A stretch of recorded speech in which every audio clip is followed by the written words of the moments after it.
സമയം ഇപ്പം ഏതാണ്ട് 4:11 ആയിട്ടുണ്ട്. കൊച്ചു വെളുപ്പാങ്കാലത്ത് ഞങ്ങൾ എണീറ്റ് റെഡിയായി എങ്ങോട്ടായി പോകാനിരിക്കുന്നത് നിങ്ങൾ വിചാരിക്കുന്നുണ്ടാവും. ഞങ്ങൾ KSRTC ബഡ്ജറ്റ് ടൂറിസത്തിൻ്റെ ഭാഗമായിട്ടുണ്ടല്ലോ സൈലന്റ് വാലി വരെ ഒരു ട്രിപ്പ് പോകാൻ കേട്ടോ. അപ്പോൾ KSRTCയിൽ നമുക്ക് ഇതുവരെ പരിചയമില്ലാത്ത കുറേ ആൾക്കാരുടെ കൂടെയാണ് യാത്ര. ഞങ്ങൾക്ക് കൊടുങ്ങല്ലൂർ KSRTC എന്നാണ് ബസ് വരുന്നത്.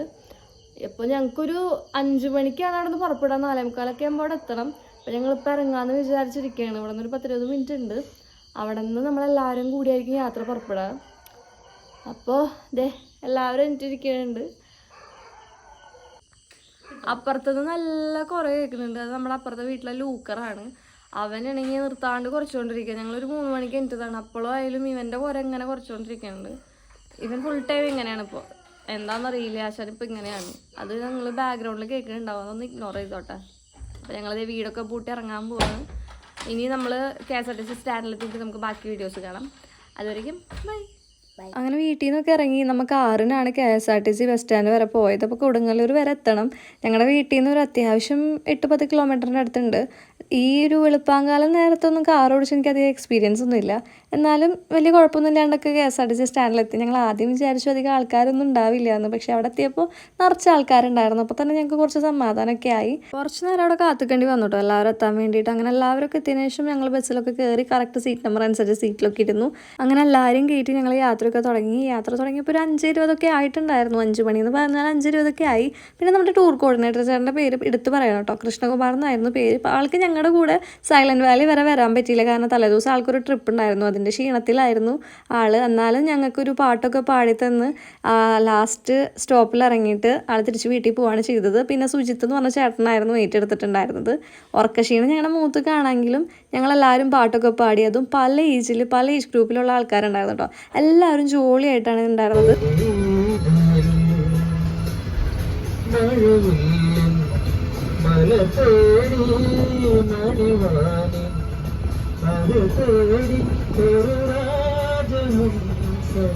ഞങ്ങൾ ആദ്യമായിട്ടാണ് KSRTC ഇങ്ങനെ ഒരു ട്രിപ്പ് പോകണം കേട്ടോ. അപ്പോൾ അതിൻ്റെ എക്സൈറ്റ്മെൻറ്റ് ഉണ്ടായിരുന്നു. അതുപോലെ തന്നെ അടിച്ചുപൊളി പാട്ടൊക്കെ ഇട്ട് ഞങ്ങൾ എൻജോയ് ചെയ്യുന്നുണ്ടായിരുന്നു.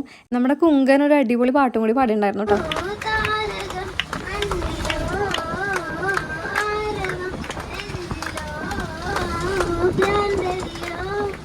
പാട്ടൊക്കെ പാടിയിരുന്നുകൊണ്ട് സമയം പോയത് അറിഞ്ഞില്ല കേട്ടോ. അതിൻ്റെ ഇടയിൽ ചെറിയ മയക്കങ്ങളുണ്ടായിരുന്നു, കാരണം രാവിലെ എണീറ്റതാണല്ലോ.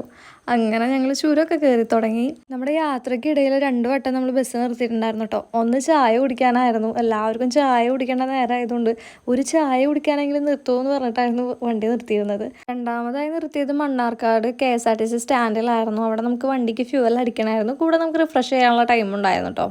ഇതൊന്നും ഞാൻ കണ്ടേയില്ല കേട്ടോ, കാരണം ഞാൻ നല്ല ഉറക്കത്തിലായിരുന്നു ആ സമയത്തൊക്കെ. 2 വട്ടമായാലും ഞാൻ നല്ല ഉറക്കമായിരുന്നു. നിങ്ങൾ പോയി ചായ പിടിച്ചിട്ട് ഞാൻ അവിടെ കിടന്ന് ഉറങ്ങിക്കൊണ്ടെന്ന് പറഞ്ഞ് പോവുകയാണ് ചെയ്തത്. അതിസാഹസികമായ ചുരങ്കേറ്റവും അതുപോലെ ചെറിയ ചെറിയ വഴിതെറ്റലിനൊക്കെ ശേഷം അറ്റ് ലാസ്റ്റ് നമ്മൾ സൈലന്റ് വാലിയുടെ ഫോറസ്റ്റ് ഓഫീസിലെത്തി. അവിടുത്തെ ക്യാൻറ്റീനിൽ നിന്നായിരുന്നു കേട്ടോ നമുക്ക് രാവിലത്തെ ബ്രേക്ക്ഫാസ്റ്റ് കഴിക്കുന്നത് തന്നെ ഒരു 11 മണി നേരത്താണ്. കാരണം നമ്മൾ അത്യാവശ്യം ലേറ്റ് ആയിരുന്നു. ബ്രേക്ക്ഫാസ്റ്റ് ഒക്കെ കഴിക്കുന്നതിൻ്റെ ഇടയിൽ കുട്ടിക്കുരങ്ങന്മാർ അങ്ങോട്ടും ഇങ്ങോട്ട് ഓടിക്കളിക്കുന്നുണ്ടായിരുന്നു കേട്ടോ. പിന്നെ അവിടെ തന്നെ ഞങ്ങൾ റിഫ്രഷൊക്കെ ആയി, കാരണം ഇനി ട്രക്കിംഗ് ആണല്ലോ. അതിന് മുന്നേ ഫുൾ ട്രക്കിങ്ങിന് റെഡിയൊക്കെ ആയിട്ടാണ് ഞങ്ങൾ പിന്നെ അവിടെ നിന്ന് ഇറങ്ങിയത്. നീണ്ട യാത്രയ്ക്കൊടുവിൽ 5 മണിക്ക് കയറിയതാണ് ഞങ്ങൾ. സമയം ഏകദേശം 12 മണി ആയിട്ടുണ്ട്. എന്നിട്ടാണ് ഞങ്ങളിവിടെ നമ്മൾ അഗളിയിൽ എത്തിക്കണം. ഇനി ഇവിടെ നിന്ന് നമ്മൾ ജീപ്പിന് പോകണം സൈലന്റ് വാലിക്ക്. ഞങ്ങൾ ട്രക്കിംഗ് ആണ്. എത്ര നേരം എടുക്കുമെന്ന് അറിയില്ല. 3 മണിക്കൂറാണ് ട്രക്കിങ്ങിന് എടുക്കാമെന്ന് പറഞ്ഞത്. ഇവിടെ നിന്ന് ഒരു 22 കിലോമീറ്റർ അടുത്തോളം ഉണ്ട്. ഇവിടെ തന്നെ ഇഷ്ടംപോലെ കുരങ്ങന്മാരും മലയണ്ണന്മാരും ഒക്കെ ഉണ്ട് കേട്ടോ. ഇതൊരു ഗ്രാമമാണ്. ഇവിടെ ആൾക്കാർ താമസിക്കുന്നുണ്ട്, കൃഷി നടത്തുന്നുണ്ട്, കാര്യങ്ങളൊക്കെ ഉണ്ട്.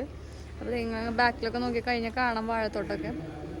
അപ്പോൾ ഞങ്ങൾ വാഷ്റൂമിലൊക്കെ പോയി ഇവിടെ നിന്ന് ഫുഡൊക്കെ അടിച്ച് നിൽക്കുകയാണ്. ബ്രേക്ക്ഫാസ്റ്റ് കഴിച്ചത് ചോറ് കഴിക്കുന്ന നേരത്താണ്. ഇനിയിപ്പോൾ എപ്പോഴൊക്കെയാണ് ലഞ്ച് കിട്ടാനൊന്നും പറയാൻ പറ്റില്ല. നമ്മൾക്ക് വഴിയൊക്കെ തെറ്റി വരുന്ന വഴിയിൽ, അതാണ് ചെറിയൊരു പ്രശ്നം ഉണ്ടായിരുന്നത്. അത്രയ്ക്കും ഇനിയിപ്പോൾ ട്രക്ക് ചെയ്യണതിൻ്റെ എക്സൈറ്റ്മെൻ്റ് ഇല്ല. പിന്നെ ഇവിടെ ഭയങ്കര നല്ല വായുവാണ് കേട്ടോ. നമുക്ക് നന്നായിട്ട് പ്യുവർ എയർ ആയ കാരണം നല്ല രസമാണ്. നല്ല കാറ്റും തണുത്ത കാറ്റും. വെയിലാണെങ്കിൽ കൂടി ചൂടറിയണില്ല. നല്ല തണുത്തൊരു അന്തരീക്ഷം.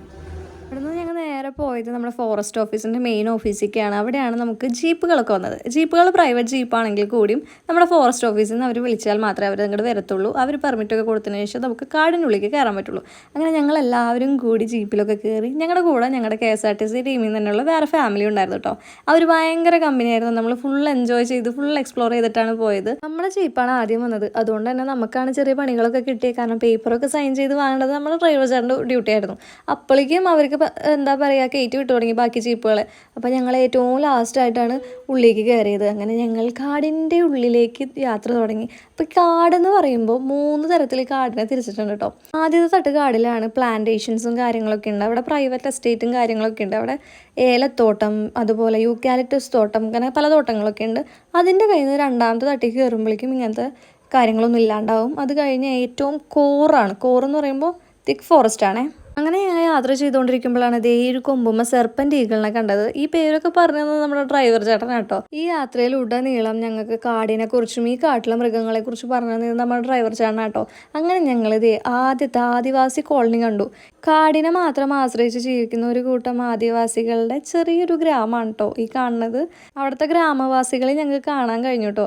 അവരവിടെ പശുവിനെ മേയ്ക്കുന്നുണ്ടായിരുന്നു. ഇത് കാടിൻ്റെ ഉൾഭാഗമല്ല, ഇതിന് പുറത്തെ ഭാഗമാണ് ഈ കണ്ടുകൊണ്ടിരിക്കുന്നത്. ഇവിടുത്തെ പശുക്കളെ കണ്ടിട്ട് നമ്മുടെ കൂടെ ഉണ്ടായിരുന്ന ചേട്ടൻ പറയുന്നത് ഇത് ഭയങ്കര പ്യുവറായിട്ടുള്ള പശുക്കളാണ്, വേറെ ക്രോസ് ബ്രീഡിംഗ് ഒന്നും ഇല്ലാണ്ടും പുല്ല് തിന്ന് മാത്രം വളരുന്ന പശുക്കളാണെന്ന്. അങ്ങനെ പിന്നെയും കാട്ടിലേക്കുള്ള യാത്ര ഇങ്ങനെ തുടർന്നുകൊണ്ടിരിക്കുകയാണ്. ഇപ്പം നിങ്ങൾ വിചാരിക്കുന്നുണ്ടാവും ഇതെന്താ സിമെൻറ്റ് ഇട്ട റോഡെന്നൊക്കെ. അപ്പോൾ ടയർ പോണ ഭാഗം മാത്രം സിമെൻറ്റ് ഇട്ടേക്കാണ്, ചില ഭാഗങ്ങൾ ഓഫ് റോഡാണ്. അത് നമ്മുടെ പ്രളയം വന്നതിന് ശേഷം ആണ് ഇപ്പം ഇങ്ങനെ ആക്കിയത് കേട്ടോ. കാടിൻ്റെ ആദ്യത്തെ തട്ട് ഇല പൊഴിയും കാടുകളാണ് കേട്ടോ. കാരണം നമ്മുടെ ഈ മരങ്ങളൊക്കെ ഒരു സമയം കഴിയുമ്പോൾ ഇല പൊഴിച്ചുകൊണ്ടിരിക്കും. രണ്ടാമത്തെ തട്ടിക്ക് വരുമ്പോൾ ഇല പൊഴിക്കുന്നതും ഇല പൊഴിക്കാത്തതായിട്ടുള്ള കാടുകളുണ്ട്. ഇതൊക്കെ നമ്മുടെ ഡ്രൈവർ ചേട്ടൻ പറഞ്ഞതാണ് കേട്ടോ, അല്ലാണ്ട് എനിക്കുള്ള അറിവല്ല.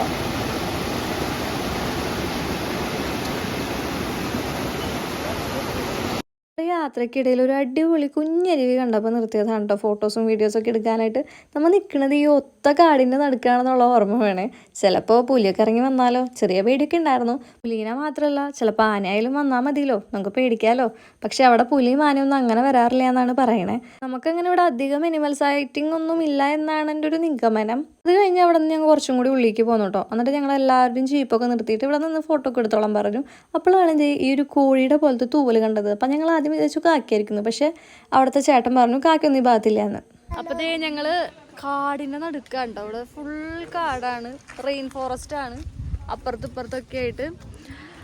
നല്ല രസമുണ്ട് ഇവിടെ നിൽക്കാനായിട്ട്. ഭയങ്കര ഫ്രഷ് എയറാണ് നമ്മൾ ശ്വസിച്ചുകൊണ്ടിരിക്കുന്നത്. എനിക്ക് തോന്നുന്നു എൻ്റെ ലൈഫിൽ ഇത്ര ഫ്രഷ് എയർ ഞാൻ ഇതുവരെ ശ്വസിച്ചില്ല എന്ന്.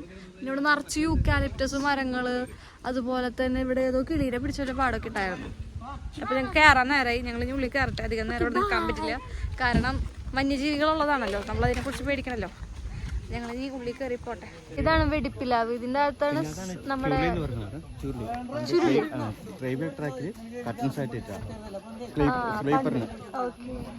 ഇതാണ് നമ്മുടെ ഗൈഡ് ചേട്ടൻ. അപ്പൊ ഒരു 3 നാട്ട് കാട് വരുന്നുണ്ട്. ഇതുണ്ടല്ലേ ഇപ്പൊ ഏറ്റവും അടിയിലത്തെ കാര്യം ഇതൊന്നും ഒരു 50 വർഷം കഴിഞ്ഞാൽ ഇതൊന്നും മുകളിലേക്ക് പോകില്ല. ഡ്രൈവർ ചേട്ടൻ നമ്മുടെ കാടിനെ കുറിച്ചൊക്കെ പറഞ്ഞു തന്നു. ഇതാണെങ്കിൽ 200 വർഷം പഴക്കമുള്ള ഒരു പ്ലാവ് കേട്ടോ. ഇത് കണ്ടിട്ട് തന്നെ എനിക്ക് അത്ഭുതമായി. ഇപ്പോഴും അതിൽ ചക്ക ഉണ്ടാവണം എന്ന് പറഞ്ഞു കഴിഞ്ഞാൽ വിശ്വസിക്കുമോ നിങ്ങൾ? എന്നാൽ ഉണ്ടാവുന്നുണ്ട്. അടുത്ത വെടിപ്ലാവ് എന്ന് പറഞ്ഞല്ലോ, ആ വെടിപ്ലാവിന് ഒരു പ്രത്യേകത ഉണ്ട്. നമ്മുടെ സിംഹവാലം കുരങ്ങന്മാരെ ഏറ്റവും കൂടുതലുള്ളൊരു ഏരിയയാണ് ഈ സൈലന്റ് വാലി എന്ന് പറയുന്നത്. അവരുടെ ഏറ്റവും ഇഷ്ടപ്പെട്ട ചക്കയാണ് ഈ വെടിപ്ലാവിൻ്റെ ചക്ക. ഞാനിങ്ങനെ സൈലന്റ് വാലി എന്ന് പറയുന്നുണ്ടെങ്കിലും സൈലന്ത്രി വനം എന്നാണ് ഇത് മലയാളത്തിൽ അറിയപ്പെടുന്നത്. നമ്മുടെ പഞ്ചപാണ്ഡവന്മാർ ചൂതുകളി തോറ്റിട്ട് അജ്ഞാതവാസത്തിന് പോകേണ്ട ആവശ്യം വന്നു. അപ്പോൾ അവർ തിരഞ്ഞെടുത്തത് നമ്മുടെ സൈലന്ത്രി വനങ്ങളാണ്.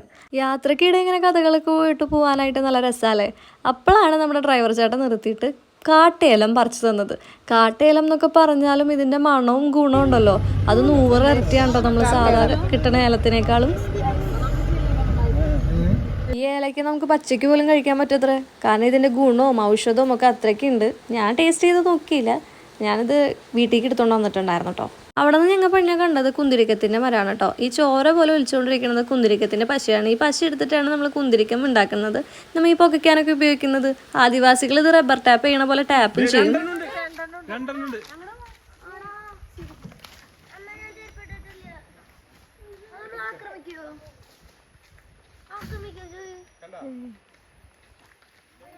കണ്ടോ മലയണ്ണാൻ?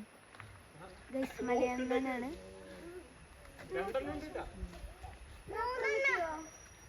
ഇപ്പം തന്നെ നിങ്ങൾ കണ്ടത് മലയാളാനെ കേട്ടോ. ഒരു ചെറിയ മലയാളൻ ഫാമിലിയിലൊക്കെ കണ്ടവരോട് കുശലൊക്കെ പറഞ്ഞതിന് ശേഷം ഞങ്ങൾ വീണ്ടും യാത്ര തുടങ്ങി. ഇത് കണ്ടു കഴിഞ്ഞാൽ ശരിക്കും ഒരു കാടാണെന്ന് തോന്നില്ല അല്ലേ? ഈ സിമെൻറ്റ് റോഡൊക്കെ ആയിട്ട് എന്താ അല്ലേ കാടിൻ്റെ ഒരവസ്ഥ. ഗൈസ് നിങ്ങൾക്ക് ഞാൻ സാധനം കാണിച്ചു തരാം.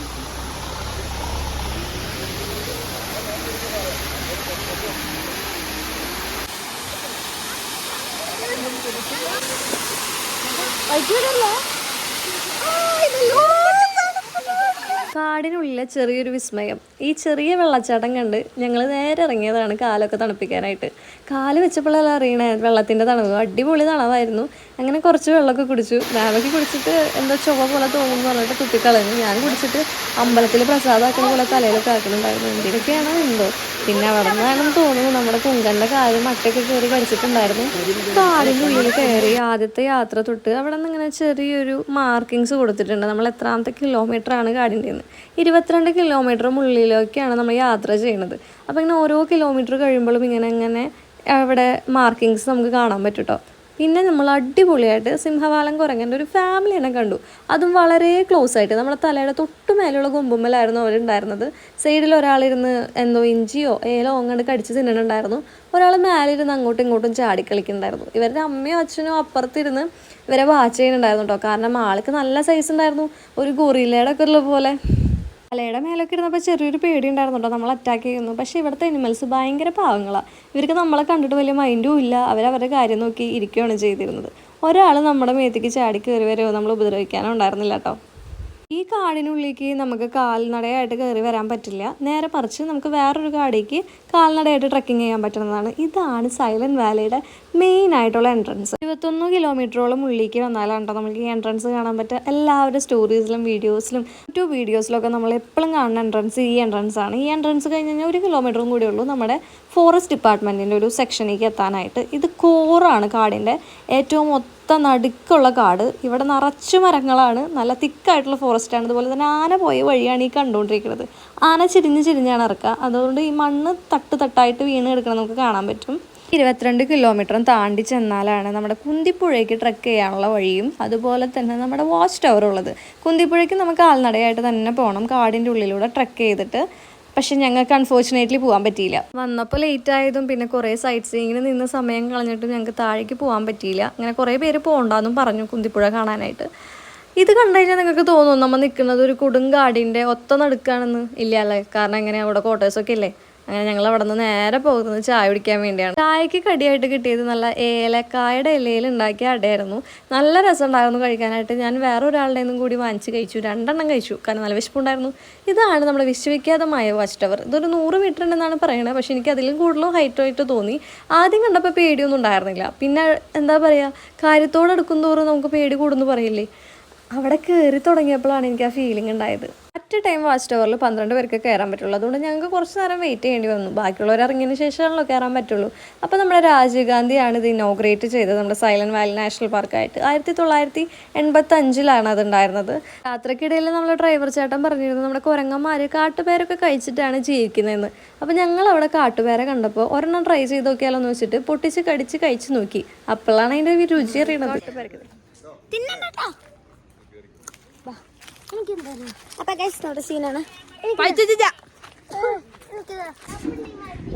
നിങ്ങൾ വിചാരിക്കും ഞാൻ ക്ലൗഡിന്റെ മേലെ നടക്കുന്നു, പക്ഷെ എനിക്ക് നല്ല പേടിയുണ്ട്. ഞാൻ ആക്രോഫോബിക്കാണ്, എനിക്ക് ഹൈറ്റ് ഭയങ്കര പേടിയാണ്. എനിക്കറിയില്ല, ഞാൻ ആദ്യമേ പറഞ്ഞിരുന്നല്ലോ എനിക്ക് ഹൈറ്റ് ഭയങ്കര പേടിയാണെന്നുള്ളത്. അത് ഈ കയറും തോറുമാണ് എനിക്ക് മനസ്സിലായിക്കൊണ്ടിരുന്നത് അത് അതിൻ്റെ വ്യാപ്തി എന്തോരം ഉണ്ടെന്നുള്ളത്. കയറും തോറും പേടി അങ്ങോട്ട് കൂടിക്കൊണ്ടിരിക്കുക, പക്ഷെ ഭംഗിയോ അതിലും കൂടിക്കൊണ്ടിരിക്കുക. പേടിച്ചിട്ട് ഇറങ്ങണമെന്നുണ്ട്, എന്നാൽ മേലെ ചെന്ന് വ്യൂ കാണണമെന്നുണ്ട്. രണ്ടും അങ്ങോട്ട് നടക്കണില്ല. ഇതാ കാണുന്നതാണ് നമ്മുടെ കുന്തിപ്പുഴ. അവിടേക്കാണ് നമ്മൾ ട്രക്ക് ചെയ്യാന്ന് വിചാരിച്ചത്, പക്ഷെ നടക്കാഞ്ഞത്. അതെങ്കിലും കാണാൻ പറ്റിയിരുന്നെങ്കിൽ കൊള്ളായിരുന്നു എന്ന് വിചാരിച്ചു. പക്ഷെ പേടി എന്നെ ഇങ്ങനെ അലട്ടിക്കൊണ്ടിരിക്കുക. പിള്ളേര് വരെ മേലോട്ട് പോയിരുന്നു കേട്ടോ. അവരെന്നെ കളിയാക്കിക്കൊണ്ടിരിക്കുകയായിരുന്നു, ചൂയ്ക്ക് പേടിയാന്ന് പറഞ്ഞിട്ട്.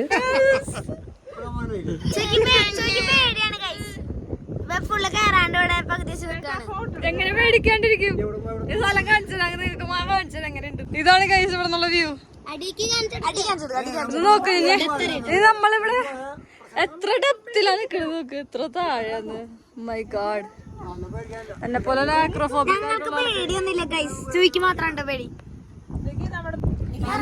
തണുണ്ട് ഗൈസ്.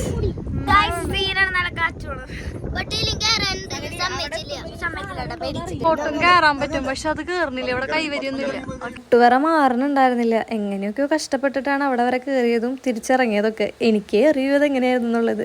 അങ്ങനെ വരുന്ന വഴി ഞങ്ങൾ ആനപ്പിണ്ടൊക്കെ കണ്ടു. അവിടെ 2 ദിവസം മുന്നേ ആന ഇറങ്ങിയിരുന്നെന്നാണ് പറഞ്ഞത്.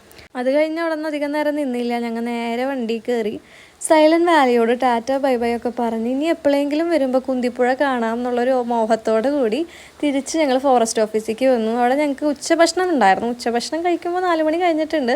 സാമ്പാറും ചോറും അവിയലൊക്കെ ആയിട്ടുള്ളൊരു ചെറിയ കറി, പക്ഷെ അടിപൊളിയായിരുന്നു കേട്ടോ. ഭക്ഷണമൊക്കെ കഴിച്ചതിന് ശേഷം ഞങ്ങൾ അവിടെ നിന്ന് ഇറങ്ങി. കാരണം ഇനിയും ഞങ്ങൾക്കൊരു സ്ഥലം കൂടി കാണാനുണ്ട്, കാഞ്ഞിരപ്പുഴ ഡാം.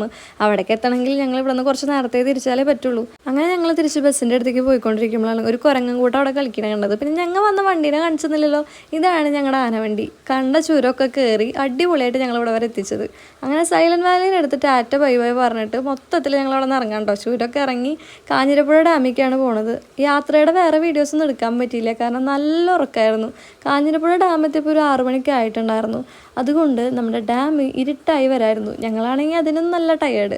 ഫേസൊക്കെ കണ്ടാലേ മനസ്സിലാവും ഉറക്കം തൂങ്ങി ഉറക്കപ്പിച്ചിലാണെന്നുള്ളത്. കാഞ്ഞിരപ്പുഴ ഡാം ഒരു എർത്ത് ഡാമാട്ടോ. കുറച്ച് സ്റ്റെപ്പേ ഉള്ളൂ. ഒരു ചെറിയ ഡാം, അതും നല്ല മലനിരകൾ പച്ചപ്പൊക്കെ മൂടിക്കിടന്ന് നല്ല രസമുണ്ട് കാണാനായിട്ട്. ഡാമിൻ്റെ മേലെ നിന്ന് സൺസെറ്റ് ആസ്വദിക്കാനായിട്ട് നല്ല ഭംഗിയാട്ടോ. ഇങ്ങനെയോ കഷ്ടപ്പെട്ട് ആ സ്റ്റെപ്പൊക്കെ കയറി ഞങ്ങൾ അവിടെ എത്തി. ഇങ്ങനെ മേലെ ഡാമിൻ്റെ മുകളിൽ കയറിയിട്ട് അധികം നേരം സമയമൊന്നും സ്പെൻഡ് ചെയ്യാൻ നിന്നിരുന്നില്ല, കാരണം എല്ലാവർക്കും വിശക്കുന്നുണ്ടായിരുന്നു. പിന്നെ ഒരു ടീംസിൻ്റെ കയ്യിൽ ഐസ്ക്രീം കണ്ടിട്ട് എവിടെ ഐസ്ക്രീം കിട്ടും എന്നുള്ളതായിരുന്നു ഞങ്ങളുടെ അടുത്ത ചിന്ത.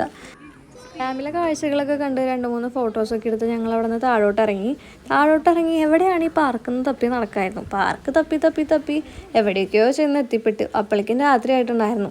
അങ്ങനെ പാർക്കിലൊക്കെ അത്യാവശ്യം കുറച്ച് നേരം കളിക്കാനൊക്കെ ആയിട്ട് അവരെ വിട്ടിട്ട് ഞാൻ സൈഡിൽ പോയി ഐസ്ക്രീമും സ്വീറ്റ് കോണൊക്കെ വാങ്ങിച്ചിട്ട് വന്നു. അങ്ങനെ ഞങ്ങൾ അവരുടെ കളിയൊക്കെ കണ്ട് സ്വീറ്റ് കോണും പോപ്കോണും ഒക്കെ കഴിച്ചു കേട്ടോ. അതുപോലെ ഐസ്ക്രീമൊക്കെ. നമ്മുടെ യാത്രയിലെ അനുഭവങ്ങളെ കുറിച്ച് പറഞ്ഞില്ലല്ലോ. സ്റ്റാർട്ടിങ് തൊട്ട് അവസാനം വരെ KSRTCയുടെ കൂടെയുള്ള യാത്ര അടിപൊളിയായിരുന്നു. ഞങ്ങളെല്ലാവരും ആസ്വദിച്ചു. തുടങ്ങുമ്പോൾ ഞങ്ങൾക്ക് പലർക്കും അങ്ങോട്ടും ഇങ്ങോട്ടും അറിയില്ലെങ്കിൽ കൂടി തിരിച്ചു പോകുമ്പോൾ എല്ലാവരും കൂട്ടായിട്ടാണ് പോയത്. അതുപോലെ ഇഷ്ടം പോലെ പാട്ടും ഡാൻസും ഒക്കെ ആയിട്ട് നമ്മൾ അടിച്ചു പൊളിച്ച് എൻജോയ് ചെയ്തിട്ടാണ് ട്രിപ്പ് അവസാനിച്ചത്. ഇനിയും ഇതുപോലത്തെ നല്ല നല്ല യാത്രകൾ ഈ KSRTC ടൂറിസം നടത്തട്ടെ. അതുപോലെ എല്ലാവർക്കും ബഡ്ജറ്റ് ടൂറിസം ആയതിൻ്റെ പേരിൽ എല്ലാവർക്കും യാത്രകൾ പോകാനും പറ്റട്ടെ എന്ന് ഞങ്ങൾ വിചാരിക്കുന്നു.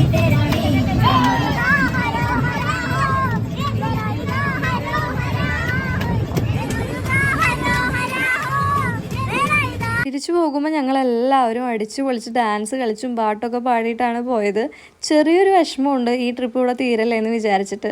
പക്ഷേ ഇനിയും ഇതുപോലത്തെ ട്രിപ്പുകൾ KSRTCയുടെ കൂടെ പോകാൻ പറ്റട്ടെ എന്ന് വിചാരിച്ചുകൊണ്ടാണ് ഞങ്ങൾ ഈ ട്രിപ്പ് അവസാനിപ്പിക്കുന്നത്. അവസാനമായിട്ട് നമ്മുടെ KSRTC ടീമിനോട് എനിക്ക് വലിയൊരു താങ്ക്സ് ആണ് പറയണത്. കാരണം അടിപൊളി ട്രിപ്പായിരുന്നു. ഇങ്ങനത്തെ ട്രിപ്പ് ഇനിയും ഒരുക്കുക. ഞങ്ങൾക്ക് ഇനിയും പുതിയ എക്സ്പീരിയൻസ് തരാം. ഇനിയും ഇത് മുന്നോട്ട് പോയിക്കൊണ്ടിരിക്കുക. അപ്പോൾ ഇത്രയ്ക്കുള്ള നമ്മുടെ വീഡിയോ ഇഷ്ടപ്പെട്ടാൽ ലൈക്ക് ചെയ്യുക, സബ്സ്ക്രൈബ് ചെയ്യുക, ഷെയർ ചെയ്യുക. Bye guys.